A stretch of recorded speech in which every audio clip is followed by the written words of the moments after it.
Hello, good evening guys. Ito po yung first homemade oatmeal bread with walnuts and cheese.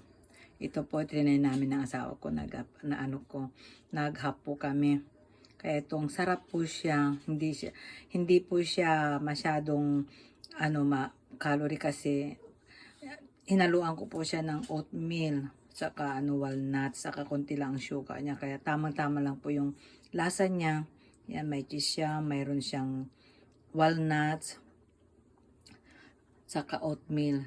Saka mayroon siya pong yung texture niya, masarap kasi yung oatmeal buo-buo talaga po siya. Kaya mayroon kang yung mangat-ngat na matigas-tigas. Kaya ang sarap. Kaya ito na po ang gagawin kong lagi na bread namin para at least siya,